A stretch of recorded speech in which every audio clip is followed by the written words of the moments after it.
Okay, so I'll probably get a bunch of haters on this video, but I just wanted to explain what being a teen mom is, 'cause most people are like, oh, teens can't take care of the children, they're only the children themselves, and that's not true. I mean, there are moms out there, adults even, adult moms who act like children, but there are certain teen moms who act like an adult and like a mom, like me. Like, I quit everything. I used to smoke pot, I used to do pills, I used to drink all the time.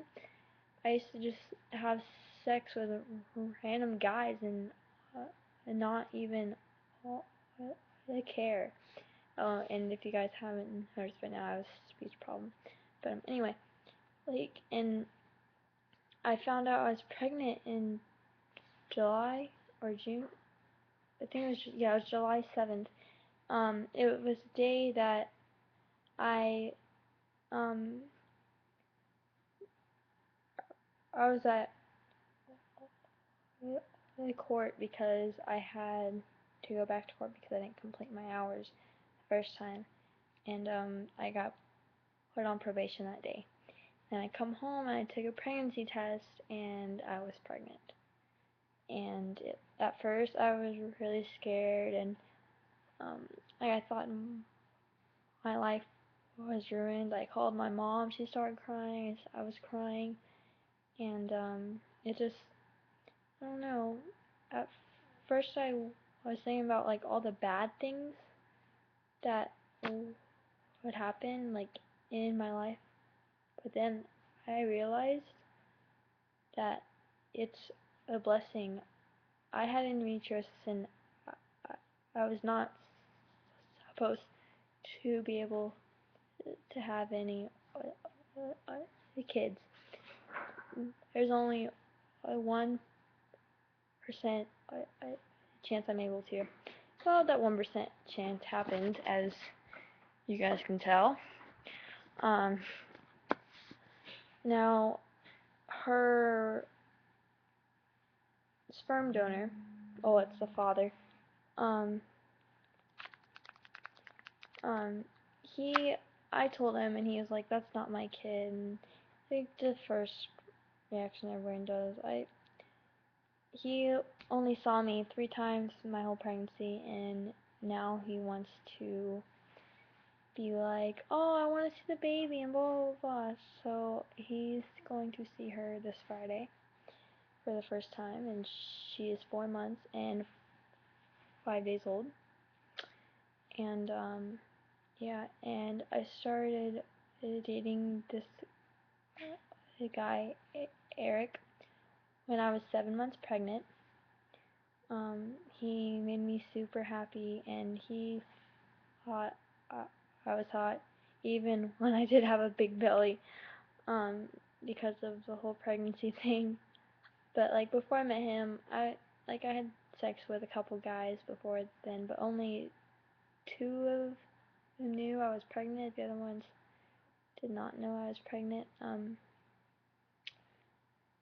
Well, I didn't start snoring until I was 7 months pregnant. So, yay me, but and um, I realized I couldn't hide it anymore, and I'm like, well, what am I gonna do? In the beginning, I moved to Daytona with my mom, and it was my mom and her boyfriend at the time, and I was so happy down there. Like, I, I was enrolled in school, and I met a lot of cool people. Well, I guess I was in Ormond Beach, but my school was in Daytona. It was Mainland High, but I don't know. I had a lot of fun down there, and the beach was half a mile away from my house, and I was talking to this one guy, but uh, but it was so perfect. And then one day I came my first week of school, that Friday, I came home and I found like um my mom's boyfriend uh son was home, and usually my mom was there. So I was like, well, that's weird. Mom's not here, but Cross is here. So like I went to ask Cross where my mom's at, and he was like, I don't know. She hasn't been here since I came home from school. And I was like, that's weird. And then I went up to my room to go take a nap because that's what I do every day. And I found a note on my desk saying it was from my mom saying I can't do this anymore and I want to be with Dave. And Dave was her crackhead, abusive ex-boyfriend. Um, and sorry, I was smiling because of the text, but and I called her and she was on a plane to Massachusetts, I think. And I told her, like, I cussed her out, called her the words that I, I would never say to anybody, but it really hurt me. And I had to tell her boyfriend at the time that my mom took off and he cried for 2 days, or for like a long time. And like I smoked cigarettes back then, and it was really bad. But like I smoked a pack in 2 hours. Like I was so stressed. But I quit in December, so I've been clean for a while. But yeah, and it was heartbreaking. And I went to hang out with my friend, and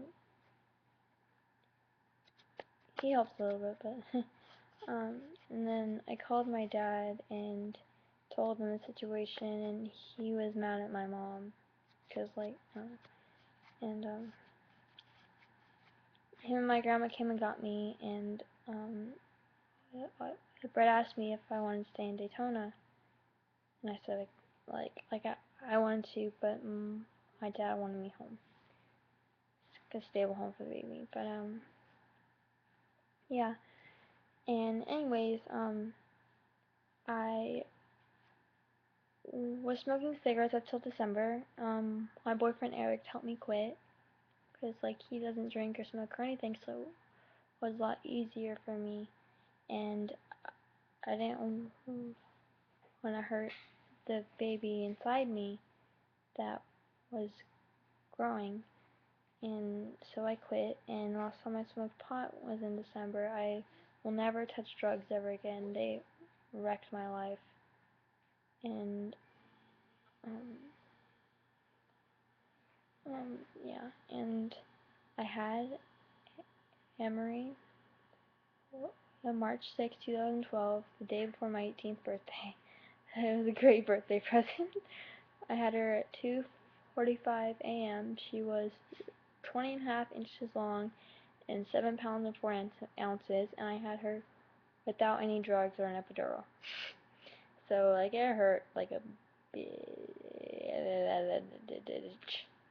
And like I was at my grandma's and I went to the hospital that day because I was having contractions, and I was there all day, and then I was walking around like trying to get more dilated, and I only dilate up to 2. I guess you have to dilate up to 4 to stay at the hospital. But the nurse wanted me to stay there, but the my doctor didn't think I was in labor, which I knew I was. I was having contraction. It hurt like a bitch. Shiz. And sorry, I'm trying to save language for my family. But yeah, and so they sent me home, and I went through all the rest of my contractions. Like they sent me home at like 10:30. I got home at 10:30. It was in Orange Park, but with all my contractions at my house, at my grandma's, and my boyfriend was there, and I'm like, rub my effing back and all that stuff. Like I was like mad at him, even though it like wasn't his baby. Sorry, Eric. But yeah, and it was, I don't know, it hurt really bad. I was crying. I was contractions every 3 seconds, And so finally, my water breaks at 2.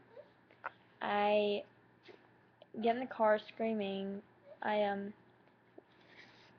From Green Cove to Orange Park, it doesn't take that long, but like being in labor, it felt like forever. I was in the back seat throwing up, and I got to the hospital. They put me in a wheelchair. I was screaming. Everybody was looking at me. I was like, I'm in labor, bitch. But well, I didn't really say that, but that's what I was thinking. But then I was in the elevator and I felt her head like coming out, like I was crowning. And they got me upstairs in the bed, and I'm like, well, they got me undressed and they stuck a needle in my arm for what's it called, IV thing to help with fluids and stuff. And then they said push, and I started pushing, and my doctor hasn't shown up yet. A nurse is like delivering my baby for me. I got to the hospital at 2:30, and I had her at 2:45. And they're like, push her out, and I'm like, push her back in, because it hurt really bad. And I pushed for 15 minutes, and then Emery Rose came out, and it was wonderful.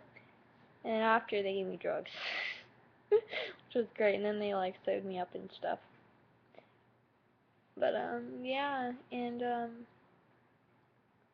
it was like all those 10 months, like I thought, oh, my life's gonna be over, but I'm so happy. Like it was worth every a minute, and I'm happy. I thank the people who have supported me and haven't doubted me, and they've been there's been people who was like, oh, you're gonna be a shitty mom and all that, and people who were supposed to like be my friends were saying that, and it hurt my feelings.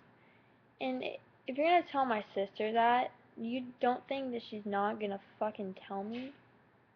I don't know, people are stupid, but um thank you everyone who's been like there for me. Thank you, Eric. I love you so much. You treat Emery like she's your own. And thank you, Grandma, for buying me all baby stuff, and Jenny, and everyone else who's bought my baby stuff.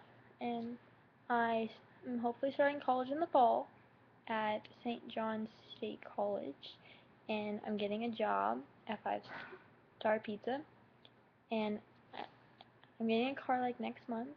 So like my life is set, and I told everybody I wasn't gonna be a statistic, and I'm not a statistic. Well, thank you for listening to my story, and I hope you have a good day.